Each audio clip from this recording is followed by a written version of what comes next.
bem-vindo! Está no ar mais um Na Ponta do Lápis e hoje vamos falar de Páscoa, período que é de celebração, renovação e união familiar. Mas também é um período que pode pesar um pouco no bolso, isso porque temos chocolates, ovos de Páscoa e pescados.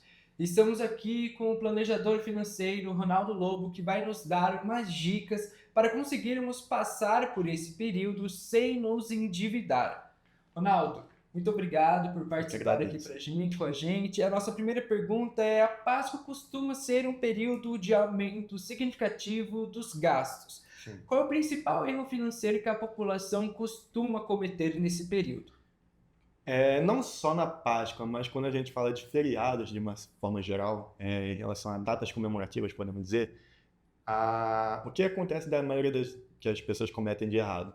Se preocupar muito com o momento, aquela questão da data comemorativa em si, e aí querem viver aquele momento de forma tão intensa que elas se esquecem que depois tem o porvir, não é só aquele momento em específico. Não que isso seja errado, é importante a gente viver com intensidade, seja Páscoa, seja Natal, qualquer outro feriado, mas a gente tem que lembrar também que existe o depois, e aí por isso que a gente precisa fazer tudo de forma bem planejada. E quando falamos em planejamento financeiro e datas comemorativas, qual o primeiro passo que o consumidor deve dar para não se endividar? Eu diria que o primeiro passo é a gente ter um teto. A gente costuma falar de planejamento financeiro, que é você ter um limite, no sentido de você saber exatamente o quanto que você pode gastar, aquele orçamento básico. E quando a gente está falando de Páscoa, a gente fala de chocolate, de ovo de Sim. Páscoa. Para quem gosta dessa tradição e não quer abrir mão, quais estratégias podem ser adotadas? Esse ponto é bem detalhista, porque a gente tem que levar em consideração as emoções da pessoa. Muita gente, infelizmente, entende que planejamento financeiro é mais aquela coisa racional, coisa de números e estatísticas e tudo mais.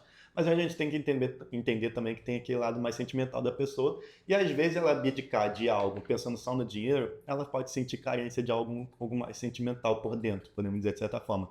Então eu diria que o primeiro passo é justamente isso, entender qual é o sentimento que a pessoa realmente busca em viver, o que ela espera, qual que é o desejo dela, o que ela está pensando para aquela situação.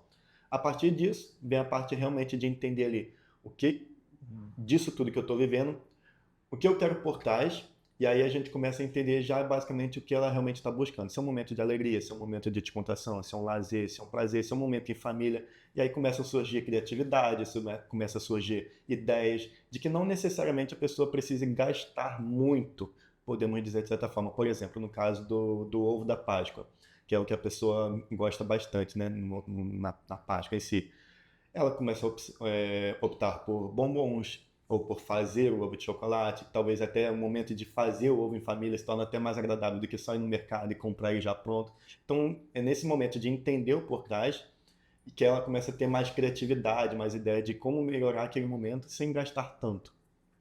Entendi. E para quem não abre mão do chocolate, vale a pena, ou do ovo de Páscoa, vale a pena comprar só um chocolate para o dia da Páscoa, não passar em branco, e depois passar no mercado de novo para comprar um ovo de Páscoa, porque a gente sabe que depois de uma semana, duas Uhum. semanas, o preço pode estar mais Sim. acessível. Eu diria que o ideal seria ir antes, não deixar para depois. Apesar de que depois, pela questão que já passou a data comemorativa, é normal, como você falou, que os preços caem, até porque o mercado ele precisa vender, ele não vai pegar os ovos que sobraram e vai jogar fora, então ele precisa vender. E aí normalmente os preços caem, mas a pessoa se antecipar também funciona bastante. No caso da pessoa que realmente, como você falou, não quer abrir mão, ela pode ir um mês antes, por exemplo. Em janeiro a gente já vê alguns mercados vendendo ovo de Páscoa, talvez se ela se antecipar isso já economiza bastante. Mas a gente entende que na correria, às vezes o orçamento apertado, às vezes a pessoa gastou demais no Natal, e aí em janeiro está com o orçamento apertado, não tem já como se preparar para Páscoa, então acaba que deixa muito para cima da hora. E aí realmente essa estratégia, como você comentou, seria uma ótima opção também, não tem problema nenhum. O importante é ela conseguir satisfazer o desejo dela, mas de forma mais barata possível. E a gente sabe que não só os chocolates e os ovos de Páscoa mas os pescados também costumam ter uma variação de preço de um estabelecimento para o outro. Uhum. Como realizar a melhor pesquisa para conseguir ali encontrar o melhor preço?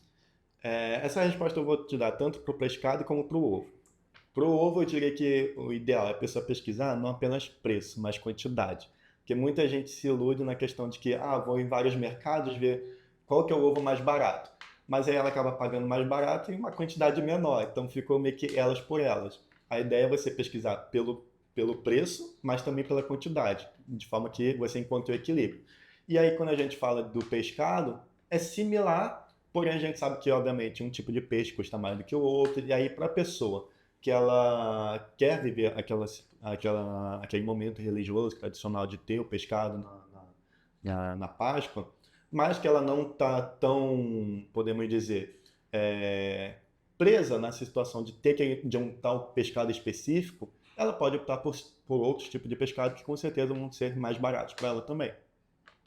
E agora, voltando um pouco na questão do chocolate, do ovo de Páscoa, às vezes os pais ou responsáveis querem levar as crianças para o supermercado para elas escolherem o favorito, com personagem Sim. favorito, com desenho favorito. É aconselhável levar a criança para o supermercado? Por quê? Não, essa é uma resposta bem direta. Se um planejador financeiro aconselha isso, é uma linha bem tênue. Eu entendo que é um momento legal de você levar a criança para escolher, talvez para a criança é um momento bacana, mas se o seu orçamento está apertado, a gente está indo por um outro caminho. Se está tudo planejado, se está tudo bem alinhado, as contas estão em dia, tudo bem, leva seu filho, vai ser um momento prazeroso para ele, vai ser legal. Mas se for uma situação inversa, onde o orçamento está apertado, está com dívida e tudo mais, o que que seria bacana? Conversar com o filho antes e se jogando as ideias. Fala, filho, qual é o seu personagem preferido? O que que você gosta mais? De que você gosta de brincar mais? E aí você vai descobrindo o que é mais interessante para a criança. E aí depois, você sozinho, você vai lá e compra. Que em casa também, não é porque no mercado que vai ser uma experiência muito melhor do que em casa. Obviamente no mercado ele é criança escolhendo, é legal. Mas você em casa, escondendo o ovo, trazendo aquela surpresa, fala, filho, lembra daquele herói que você falou, que você gosta, que é o seu personagem preferido? Ele te trouxe um presente, olha aqui, tá escondido, você tem que achar. E aí traz aquela questão de emocional também para a criança. E aí você faz essa substituição, que de certa forma também fica legal. E Páscoa também é um período, para quem é religioso, da questão dos pescados. Sim. Eles costumam encarecer nessa época. Em 2026, a tendência é de preços ainda mais altos, ou como o consumidor pode se preparar para esse período? Normalmente vai muito do marketing também, né? A gente não pode negar essa vertente de que essas épocas de datas comemorativas, o marketing também pesa muito, as coisas naturalmente sobem de preço. Às vezes não é nem por questão de produção, é mais pela questão estratégica das empresas mesmo. E isso é importante a gente levar em consideração, até para a gente também, na hora de fazer as pesquisas necessárias, como a gente falou logo no início, a ideia de também a gente entender onde buscar, onde comprar. A gente sabe que no mercado, naturalmente, as coisas podem se tornar mais caras. Talvez uma pescaria não seria uma opção melhor para essa pessoa, ir num local específico daquele produto, ou um tipo diferente de pescado, como a gente mencionou também, não necessariamente bacalhau, que é o mais comum da Páscoa, né? A gente optar por uma tilápia ou sardinha, talvez, se é o que cabe no orçamento da família, se é uma coisa que a pessoa é importante para ela ter aquela questão do pescado ali naquele momento. Se é uma pessoa que não liga tanto, pode ser um frango ou pode ser um outro tipo de carne. O importante é ela se sentir bem.